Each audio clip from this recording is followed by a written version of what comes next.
O sige, aakuin na ulit. Papanindigan yung pagkamakulit. Sa katawan mo talagang lalagitip.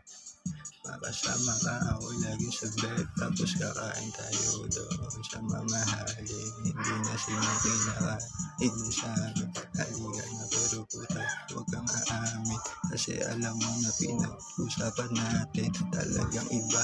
Pag ako kayang kumain, liit ng tangin na talagang kakaiba. Yung above na makulit, pinagbigyan ka so isa.